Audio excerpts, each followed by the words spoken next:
Blood was running down my arm faster than I could stop it, and the alarm above my head was still screaming when I stumbled into the medical bay. The gash started at my elbow and ended near my wrist, torn open by a metal strut that had snapped loose during the reactor failure on Deck 9. I had not felt it happen. I only knew something was wrong when I looked down and saw my sleeve turning dark red. Dr. Vesic was the first to see me. His 4 eyes locked onto my arm, and every antenna on his head shot straight up. Then he made a sound I had never heard from him before, a high, cracking whistle that seemed to bounce off the walls of the medical bay. Within seconds, 2 more medics rushed in behind him, and the calm room turned into chaos. One of them, a thin alien named Threlka, backed into a shelf and knocked a tray of instruments to the floor. The clatter made everyone flinch except me. I was too busy trying to keep pressure on my arm to care about noise. Vesic's voice cracked through the panic. "Human, your containment layer has failed. Your internal systems are exposed to open air. This is a critical emergency." "It is just a cut," I said, though my voice came out tighter than I wanted. "Just a cut," he repeated, staring at me as if I had said something insane. "Do you understand what open air can do to exposed tissue? Bacteria, spores, foreign particles, all of it can enter your body right now, in this very moment, while we stand here talking." I understood exactly what open air could do. I had grown up learning it the hard way, through scraped knees, cut fingers, and one memorable fall from a bicycle that left a mark on my shin to this day. But explaining childhood scrapes to a panicking alien medic did not seem like the best use of the next 30 seconds, so I reached for my belt kit instead. Every human stationed on this exchange program carried one, a small pouch with bandages, tape, and a bottle of clear liquid that most of the crew treated as a formality. I had never needed to use mine until now. Vesic saw me pull the bottle free, and his whistle rose in pitch.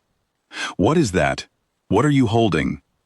"Disinfectant," I said, cracking the cap.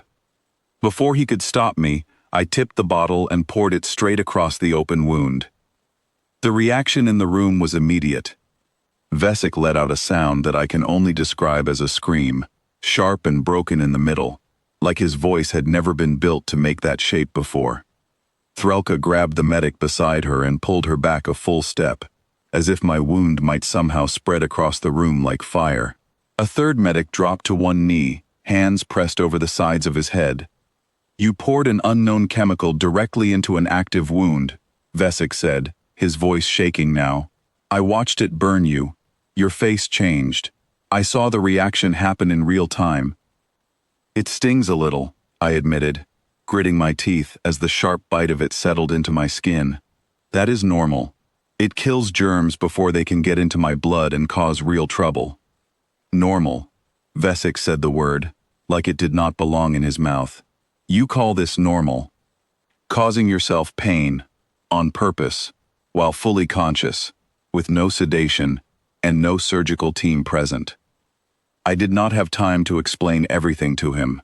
My hands were already moving on their own, folding gauze over the wound, and wrapping it tight enough to hold pressure, but loose enough not to cut off circulation.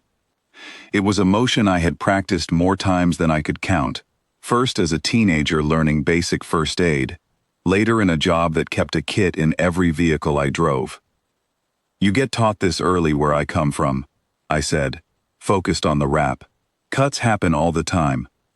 Dirt gets into them if you are not careful. Clean it first, then bandage it, or it gets worse instead of better." "But the pain," Vesic said, and something in his tone had shifted from panic into confusion. "You caused yourself unnecessary suffering." "It was not unnecessary," I said. "It was maybe 10 seconds of sting. That beats a fever in 3 days, because I got lazy and skipped a step." The room had gone quieter now, though the tension had not fully left. Threlka stepped closer, watching my hands work with an expression I could not quite read. Her 4 eyes tracked every fold of the gauze like she was studying something completely foreign to her, which, I suppose, she was. Administrator Colin appeared in the doorway just as I finished tying off the last strip of tape. He must have heard the commotion from 2 decks away. His eyes swept the room, taking in the scattered instruments, the pale faces of his medics, and finally landing on my bandaged arm. "Someone explain what happened here," he said. Vesic straightened, though his antennae were still trembling slightly. The human sustained an open wound during the reactor incident. He then, without hesitation, poured a burning chemical directly onto the exposed tissue. He did this alone, without a medical team, without sedation, while speaking to us the entire time. Colin's eyes narrowed, moving from Vesic to me and back again. "Is this true?" "It is disinfectant," I said again, holding up the now empty bottle as proof. "Alcohol. It kills bacteria on contact. A short sting now is a lot better than an infection setting in later, especially on a ship full of germs my body has never encountered before." Colin studied me the way you study a puzzle that refuses to fit the picture on the box. "Your species treats injury this way, as routine, as something to be handled alone, in the moment, without waiting for outside help." "We do not always have outside help waiting," I said. "Sometimes you are the only one there, so you learn to handle it yourself. Wounds do not clean themselves while you wait for someone else to arrive." Vesic had finally stopped trembling. He stepped forward slowly and examined the wrap I had done, testing the edges with careful fingers, checking the tightness the way any trained medic would. I braced for him to criticize the work, but instead, his whistle softened into something lower and steadier. "It will hold," he said finally. Reluctantly, he added, "It is well done." "High praise," I said, managing a small smile despite the ache still throbbing under the bandage. Colin had not moved from the doorway. His eyes stayed fixed on me a moment longer before he spoke again, quieter this time, almost to himself. "I will be recommending that every future joint mission includes a human medic on standby.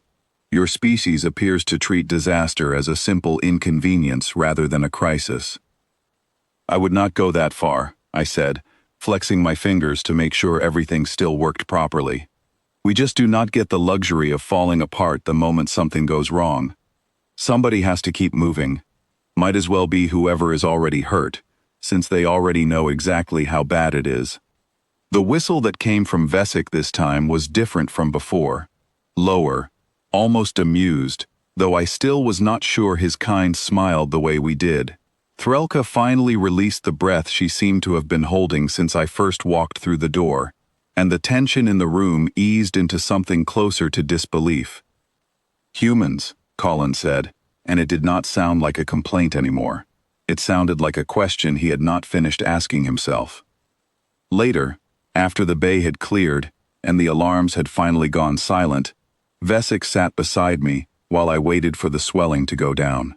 He kept glancing at the bandage, then at my face, as if trying to reconcile the calm expression I wore with the wound underneath it. "Does it still hurt?" he asked. "A little," I admitted. "It will for a day or two, then it starts to heal, and eventually you forget it was ever there." He was quiet for a moment, processing that. "On my planet, we are taught to avoid pain entirely," he said. "Every injury goes through proper channels, proper teams, proper sedation. We do not touch our own wounds. We are trained not to." "That sounds safer," I said honestly. "Perhaps," he said, "but you did not wait for safety. You simply acted." I shrugged, careful not to jostle my arm. Waiting has its place, but sometimes the wound will not wait for you to feel ready. You do what needs doing, even if it stings a little, because the alternative is worse. Vesic nodded slowly, filing that away in whatever part of his mind stored new and unsettling truths about the galaxy's most reckless species. Before he left, he paused at the door and looked back at me one last time. "I think," he said carefully, "I understand your species a little better now." "I doubt that," I said, smiling despite the ache in my arm, "but I appreciate you trying." He left without another word, and I sat alone in the quiet medical bay, listening to the low hum of the ship around me, my arm throbbing steadily beneath the bandage I had wrapped myself. It was not the last time they would panic over something I considered routine, but it was the first time I saw real respect in their eyes instead of fear, and that, more than the wound itself, was the part I carried with me long after the pain had faded.